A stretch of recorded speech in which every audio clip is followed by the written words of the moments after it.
வணக்கம். டாடா ஐபிஎல் 2025 நம்ம எந்த மேட்ச் பார்க்க போகிறோம்?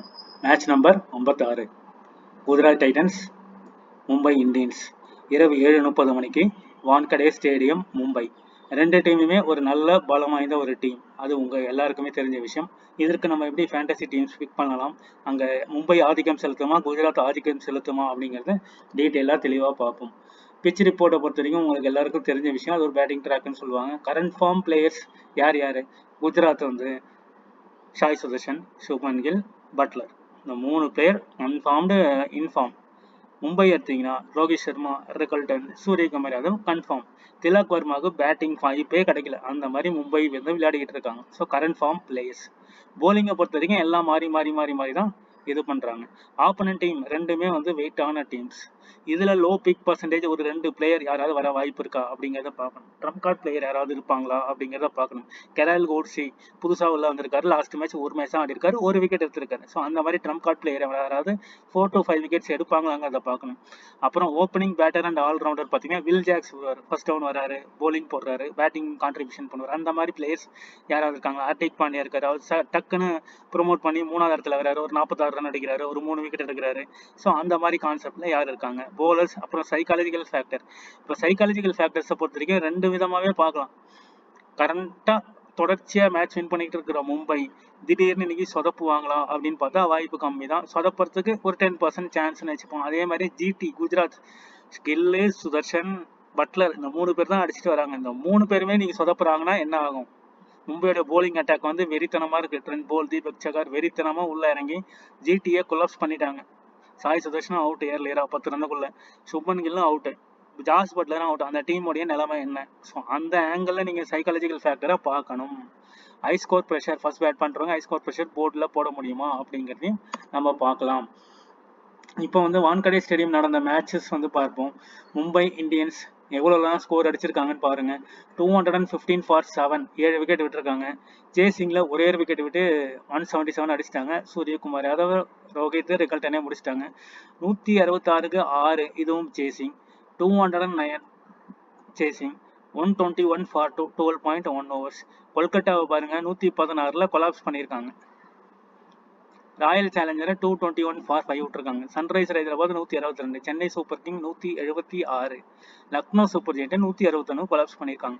ஸோ இந்த 161, 116 இந்த மாதிரி ஜிடியை கொலாப்ஸ் பண்ண வாய்ப்பு இருக்கா? 162க்கு 5 இந்த மாதிரி வாய்ப்பு இருக்கா அப்படிங்கிறத நீங்க பார்க்கணும்.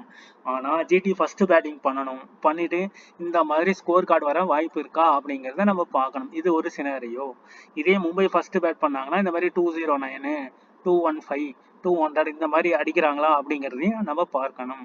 ஸோ 2 ஆங்கிளில் பார்த்தீங்கன்னா ஜிடி கொலாப்ஸ் ஆகுமா அப்படிங்கிற ஒரு அன்எக்ஸ்பெக்டட் சினாரியோ போடுங்க.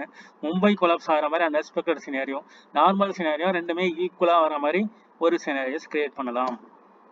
இது ஒரு கம்ப்ளீட்டான ஒரு பேட்டிங் ட்ராக். இந்தியாவில் வான்கடே மைதானம் எப்போதும் அதிக ரன்கள் குவிக்கும் மைதானமாகவும் பேட்டிங் செய்பவர்களுக்கு சாதகமாகவும் இருக்கும். பந்து பொதுவாக பேட்டிங்க்கு நன்றாக வரும். குறிப்பாக வெளிச்சத்தில் 2வது பேட்டிங் பண்ற டீம் சாதகமா இருக்கும் அப்படிங்கிறது தான் பிச் ரிப்போர்ட்.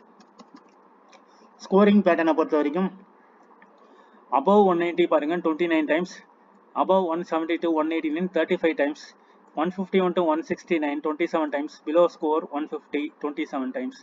ஸோ 29 25 லாஸ்ட் இந்த 2 இது பயங்கரமாகவே இருக்கு. 112 மேட்ச்ல பேட்டிங் ஃபர்ஸ்ட் 54, பேட்டிங் செகண்ட் 64. ஆவரேஜான ஸ்கோர் ஒரு 180, highest score 235, lowest score 67 for 10. Gujarat இந்த மாதிரி ஒரு வேளை ஆடுறாங்க, லோயஸ்ட் ஸ்கோர் மாதிரி ஆடினாங்கன்னா என்ன நடக்கும்? இந்த மாதிரி ஒரு டீம் போட்டு, ஒரு இன்சூரன்ஸ் மாதிரி ஒரு டீம் போட்டு இந்த மாதிரி நடந்ததுன்னா நம்ம கிராண்ட் லீக் நல்லாவே இருக்கும். ஸோ அந்த டீம் KKR. பாயிண்ட்ஸ் டேபிள் பாருங்க. RCB first place, Punjab second place, 3வது மும்பை, 4வது Gujarat. So 3rd and 4th தான் நடக்குது. இதுக்குள்ளே யார் வின் பண்ணுறாங்களோ அவங்க செகண்ட் டேபிளுக்கு போயிடுவாங்க, செகண்ட் இதுக்கு போயிடுவாங்க.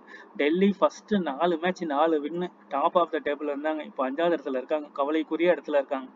இப்போ இன்னும் பார்த்தீங்கன்னா இந்த 3 team, Lucknow Super Giant, Kolkata Knight Riders, Delhi Capitals, இப்போ இந்த 10ல் 7 வின்னு. சப்போஸ் குஜராத் தோத்துட்டாங்கன்னா 11ல் 7 வின், மும்பை 11ல் 8 வின் ஆயிடுவாங்க. இவங்க டாப்ல போயிடுவாங்க. ரன் ரேட்டும் டாப்பில் இருக்காங்க. ஸோ டாப் ஆஃப் தி டேபிளில் மும்பை போயிடுவாங்க. இன்கேஸ் குஜராத் வின் பண்ணுறாங்கன்னா 11ல் 8 வின். ஸோ 11ல் 8 வின்னும் போது இவங்க 0.867 இவங்க டாப்பில் போவாங்க. இன்னைக்கு யார் வின் பண்ணுறாங்களா, மும்பையா ஜிடியா, இவங்க இந்த இடத்துக்கு போயிடுவாங்க, நம்பர் 1க்கு போயிடுவாங்க. ஆர்சிபி நம்பர் 2 வந்துடும். தோக்குற டீம் 4ல் இருக்கும். பஞ்சாப் 3ர்டுக்கு போகும். இந்த டெல்லி, கேகேஆர், லக்னோவில் எல்லாமே 6 மேட்ச், இவங்க 5-5 மேட்ச். இந்த 3 டீமுமே உள்ளே போகிறதுக்கான வாய்ப்பு கம்மி. ஏன்னா இன்னும் 3 மேட்ச் தான் இருக்குது. 3 மேட்ச் ஜெயிச்சாங்கன்னா என்ன வரும், 6 வின்னு வரும். இவங்க வந்து 5 வின்னு வரும் சிஎஸ்கே. ஸோ ஆக மொத்தம் இங்கே ஏற்கனவே 7 வந்துட்டாங்க. இவங்க 8 வந்துட்டாங்க. இவங்க இன்னும் 3 மேட்ச் ஜெயிச்சா கூட 6 தான் வருவாங்க. ஸோ 6 வின்னு வச்சு உள்ளே போக முடியாது. ஸோ 3மே வந்து அவுட் ஆஃப் த டோர்னமெண்ட். இப்போ இவங்களுக்கு வந்து 3 மேட்ச் இருக்குது. 3ல் 8 வின் பண்ணுவாங்க, 8 வின் பண்ணுவாங்க, எல்லா மேட்சும் வின் பண்ணாங்க.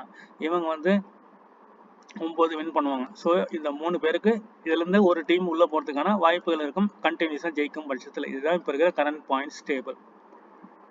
குஜராத் டைட்டன்ஸ் பார்ப்போம். சாய் சுதர்ஷன் 10 மேட்ச் 504 ரன்னுங்க, 154 ஸ்ட்ரைக் ரேட்டு. 55 4 அடிச்சிருக்காரு, 16 6 அடிச்சிருக்காரு. Jos Butler 10 match 470 run, 169 strike rate, 46 4 21 6 6ல் அவர் தான் டாப்பில் இருக்காரு ஜிடியை பொறுத்த வரைக்கும். Shubman Gill 10 match 10 innings 465 run. கில்லுக்கும் பட்லருக்கும் ஒரு 5 ரன் வித்தியாசம் ஆகுது. 162 ஸ்ட்ரைக் ரேட், 48 4 15 6 அடிச்சிருக்காரு. மீதி இந்த ரூத்தர்ஃபோர்டு இவரெல்லாம் பார்த்தீங்கன்னா எப்பயாவது ஒரு தடவை தான் இருக்கார். ரூத்தர்ஃபோர்டு, வாஷிங்டன் சுந்தர், ஷாருக் கான், ராகுல் டெவாட்டியான், ரஷித் கான். ஸோ இந்த 3 பிளேயர் தான் மெயின் பிளேயராக இருக்கிறாங்க. ஸ்கோர் கார்டு பார்த்தீங்கன்னா தெரியும். இதுலேருந்து இந்த ஜிடி ரேத்தர்ஃபோர்டு, ஷாருக் கான், வாஷிங்டன்லேருந்து ஒரே ஒரு பிளேயர், அன்எக்ஸ்பெக்டடாக ஒரு பிளேயர் உள்ளே வராங்க. அது யாருன்றது நம்ம வந்து பார்க்கணும். ஸோ 3 பிளேயர்லேருந்து ஒரு பிளேயர் பிக் பண்ணுறது சிறந்ததாக இருக்கும். போலிங் டிபார்ட்மெண்ட் பார்ப்போம். ஜிடியோடைய bowling department. Top wicket takers வந்து 19 wicket. Prasidh Krishna. Mohammed Siraj 14 wicket. Sai Kishore 12 wicket. அவர் நிறைய மேட்சுக்கு போலிங்கே தரல, அதனால தான் வந்து அவர் கம்மியான விக்கெட் இருக்கார். இல்லைன்னா நிறைய 20 கிட்ட வந்திருப்பாரு, டாப்பில் வந்திருப்பார். இந்த 3 பிளேயர் தான் டாப் விக்கெட் ஸ்கோரராக இருக்காங்க. ரஷீத் கான் ஆவரேஜாக எப்பயாவது ஒரு மேட்ச் 2 விக்கெட் எடுப்பார், ஒரு மேட்ச் எடுக்கவே மாட்டார், அந்த மாதிரி இருக்கார். மீதி எல்லாருமே பார்த்தீங்கன்னா விக்கெட்டுகள் 2 3 4 இப்படி தான் இருக்காங்க. இதுலேருந்து ஒரு 2 பிளேயர் இல்லைனா ஒரு பிளேயர். மும்பையை பொறுத்த வரைக்கும் ஓப்பனிங் சூர்யா, ரிக்கல்டன், சூரியகுமார் யாதவே மேட்சை முடிச்சாங்கன்னா இந்த போலிங்கில் எடுக்கிறதே வேஸ்ட், அந்த மாதிரி தான் இருக்கும். அதே மாதிரி கெரால்ட் கோல்சி ஒரு மேட்ச் விளையாடி இருக்காரு, 24 ரன் கொடுத்துருக்காரு, ஒரு விக்கெட்டு எடுத்திருக்காரு. இவர் ட்ரம் கார்டு பிக்கா வரலாம். லாஸ்ட் மேட்ச் தான் உள்ளே வந்தார். மும்பை இந்தியன்ஸ் பற்றி பார்ப்போம். Suryakumar Yadav top 475, Ryan Rickelton 334, Rohit Sharma கடைசி 2 to 3 மேட்சஸ் தான் நல்லா விளையாடுறாரு, பயங்கரமாக இருக்காரு, 293. திலக் வர்மாவுக்கு பேட்டிங் ஆர்டரே கிடைக்கல. பாருங்க, இதுலேயே 8 இன்னிங்ஸ் 3 இன்னிங்ஸ் விளையாடல. ஹர்திக் பாண்டியா 3 இன்னிங்ஸ் விளையாடல. நமன் தேவ் 4 இன்னிங்ஸாக விளையாடல. இவங்களுக்கு தான் பேட்டிங் சான்ஸே கிடைக்கல. இவர் வந்து 2 இன்னிங்ஸாக விளையாடல, பேட்டிங் வரல. பேட்டிங்கில் அவ்வளோவா கான்ட்ரிபியூஷன் இல்லை, பட் ஃபார்மில் இருக்கார். இப்போ கான்செப்ட் வந்து இந்த 3 பிளேயர் மெயின் பிளேயர். திலக் வர்மாவுக்கு பேட்டிங் சான்ஸே கிடைக்கல, இவரை டீமில் வந்து பிக் பண்ணுறது வேஸ்ட்டு. நமன் தேவ்க்கு பேட்டிங் சான்ஸ் கிடைக்கல, டீமில் பிக் பண்ணுறது வேஸ்ட்டு. வில் ஜாக்ஸ் வந்து பார்த்து ஆடிட்டாங்கன்னா விக்கெட் வராது, பேட்டிங் சான்ஸும் கிடைக்காது. இப்படி தான் இருக்குது. So Hardik Pandya, Rohit, Ryan Rickelton, Suryakumar, இந்த 4 பிளேயரில் ஒரு பிளேயர் அவுட் ஆக வாய்ப்பு இருக்குன்னா நம்ம வந்து ரிக்கல்டனை ட்ரா பண்ணிட்டு ரோஹித் சர்மா வச்சு ட்ரை பண்ணுவோம். இன்னொரு டீம் வந்து ரோஹித் சர்மா ட்ரா பண்ணிட்டு ரிக்கல்டன், சூர்யா வச்சு நம்ம ட்ரை பண்ணலாம். விக்கெட் அப்படின்னு பார்ப்போம். விக்கெட் வந்து 16 wicket Trent Boult, Hardik Pandya 13 wicket, Jasprit Bumrah 11 wicket. இவர் வந்து மஸ்ட் பிளேயராக இருக்கிறார். 168 பாலில் 11 விக்கெட். இவர் 162 பாலில் 13 விக்கெட் எடுத்துக்கார். ஹர்திக் பாண்டியா ஒரு must pick player, batting bowling contribution. Trent Boult 16 wicket 229 ball. மீதி எல்லாமே பார்த்தீங்கன்னா 9 விக்கெட் எடுத்துக்கார் Deepak Chahar. Karan Sharma 6 wicket, Vignesh Puthur 6, Ashwani Kumar 6, Will Jacks 5, Mitchell Santner 4. So அப்போ டாப் மோஸ்ட் அப்படின்னு பார்த்தீங்கன்னா ட்ரெண்ட் போல்டு, ஹர்திக் பாண்டியா, பும்ரா, தீபக் சகர். ஒரு டீமில் இந்த 4 பிளேயர் அப்படியே எடுத்துருங்க. ஜிடியில் சாய் சுதர்ஷன், சுப்மன் கில், பட்லர் 3 பேரையும் ரிமூவ் பண்ணிவிட்டு ரூதர்ஃபோர்டு, ஷாருக் கான், இந்த மாதிரி வாஷிங்டன் சுந்தர் வச்சு ஒரு டீம் ட்ரை பண்ணி பாருங்கள். ஏன்னா நேற்று டெல்லி கேபிட்டல்ஸ் வந்து 24 ரன்னுக்கு 4 பேர் அவுட் ஆகிட்டாங்க, 27 ரன்னுக்கு 4 பேர் அவுட். ஸோ அந்த மாதிரி நடக்க வாய்ப்பு இருக்கலாம். So Rohit Sharma 13, Ryan Rickelton 62, Will Jacks 16, Suryakumar Yadav. So Suryakumar Yadav, Ryan Rickelton most valuable பிளேயராக இருப்பாங்க. ஸோ இதெல்லாம் வந்து ஃபர்ஸ்ட் மேட்ச் நடந்தது. அஸ்வினி குமார் 4 விக்கெட், தீபக் சகர் 2 விக்கெட். அதேமாதிரி ரோஹித் சர்மா 17, வில் ஜாக்ஸ் 28, எல்லாமே ஆவரேஜாக அடிச்சிருப்பாங்க. திலக் வர்மா, ஹர்திக் பாண்டியா. ஸோ திலக் வர்மாக்கெல்லாம் அப்போ வாய்ப்பு கிடைச்சிது. இப்போ வந்து ரீசெண்ட் ஃபார்மில் வந்து வாய்ப்புகள் இல்லை. அப்படிதான் நம்ம வந்து பார்க்கணும். இங்கே எல்லாமே கணிசமான ரன் 166க்கு 6. ஓவரால் 6 மேட்ச் விளையாடிருக்காங்க. 8 ஓவரில் குஜராத் 4 மேட்ச். குஜராத் வந்து ஹர்திக் பாண்டியா இருக்கும் பொழுது அந்த மேட்ச் வின் பண்ணது. Mumbai Indians 2 match, GT 2 match. Rohit Sharma main player, Rickelton main player, Suryakumar Yadav drop main டீமில். ஸோ இதுதான் பேட்டிங். இந்த 3 பிளேயர்லேருந்து எடுத்துக்க வேண்டியதான். போலிங் அப்படின்னு பார்த்தீங்கன்னா பும்ரா மஸ்ட், ஹர்திக் பாண்டியா மஸ்ட். அதுக்கப்புறம் இதுல இருந்து யாராவது ஒருத்தரை நம்ம நார்மலாக எடுக்கணும்னா ட்ரெண்ட் போல்ட், தீபக் சகர்லேருந்து யாராவது ஒருத்தர். ஸோ ட்ரெண்ட் போல்ட் கூட நீங்கள் ட்ரை பண்ணலாம். டெத் ஓவர் போடக்கூடிய ஒரு பவுலர். தீபக் சகர் இனிஷியலாக ஸ்விங் கிடைக்கலன்னா அவருக்கு விக்கெட்டுக்கு விழாது. ஜிடியை பொறுத்த வரைக்கும் சுப்மன் கில், சாய் சுதர்ஷன், ஜாஸ் பட்லர், இந்த 3 பிளேயர் வந்து மஸ்ட் பிளேயராக இருப்பாங்க. சாய் சுதர்ஷன் கன்சிஸ்டண்டாக ஃபார்ம் கொடுக்குறாரு, சுப்மன் கில் ஃபார்ம் கொடுக்குறாரு. இந்த 3 பிளேயர் மஸ்ட். ஸோ இதை 4வதாக ப்ரொமோட் பண்ணியிருக்கிறது வாஷிங்டன் சுந்தரை ப்ரொமோட் பண்ணியிருக்காங்க. அதுக்கப்புறம் தான் ஷாருக் கான், ராகுல் டெவாட்டியா. ஸோ இவங்க 2 பேர் ட்ராப் பண்ணுறது பெஸ்ட்டு. சாய் கிஷோருக்கு ஓவர் கொடுக்க மாட்டேங்கிறாங்க. ஓவர் கொடுத்தா தான் இவர் விக்கெட் எடுக்கிறாரு. ஸோ அந்த மாதிரி ஒரு பிளேயராக இவர் இருக்கார். பிரசித் கிருஷ்ணா மஸ்டாக இருப்பார், சிராஜம் மஸ்டாக இருப்பார். மீதி இஷாந்த் சர்மா, ரஷீத் கான், கெரால் கோல்ஸ்லேருந்து ஒரு பிளேயர் உங்களுக்கு பிடிச்ச ஒரு பிளேயரை நீங்கள் எடுத்துக்கலாம். என்னுடைய default pick Hardik Pandya, Rohit Sharma, Sai Sudharsan and Jos Butler. So Rickelton and Shubman கில்லை வந்து ரிமூவ் பண்ணுறோம். இன்னொரு team Rohit Sharma, Shubman Gill captain vice கேப்டனாக இன்னிங்ஸ் ஓப்பன் பண்ணுறதுனால இவங்களுக்கு வாய்ப்பு இருக்குது. ரைட் ஹேண்ட் பேட்ஸ்மேனுக்கு நல்லா ஃபேவரபுளாக இருக்கக்கூடிய ஒரு பிச்சாக இருக்குது. ஸோ இப்போ ஒரு பாசிபிள் பிளேயிங் 11 பார்த்தீங்கன்னா Suryakumar Yadav, Sai Sudharsan, Butler, Rohit, Hardik, Bumrah, Trent Boult, Deepak Chahar, Rashid Khan, Will Jacks, Shubman Gill. இந்த லோ பிக்கில் பார்த்தீங்கன்னா ரஷீத் கானும் வில் ஜாக்ஸும் எடுத்திருக்கோம். இந்த இடத்துல வந்து கெரால் கோட்ஸி எடுக்கலாம், இஷாந்த் சர்மா எடுக்கலாம். இந்த மாதிரி ஒரு லோ பர்சன்டேஜ் ஒரு 2 பிளேயராக பார்த்து இதில் மாற்றினா தான் ட்ரீம் டீம் 11 பேரும் நமக்கு வரும். ஏன்னா 2 பிளேயர் 3 பிளேயரில் தான் எல்லாருக்குமே ட்ரீம் டீம் வந்து மிஸ் ஆகுது.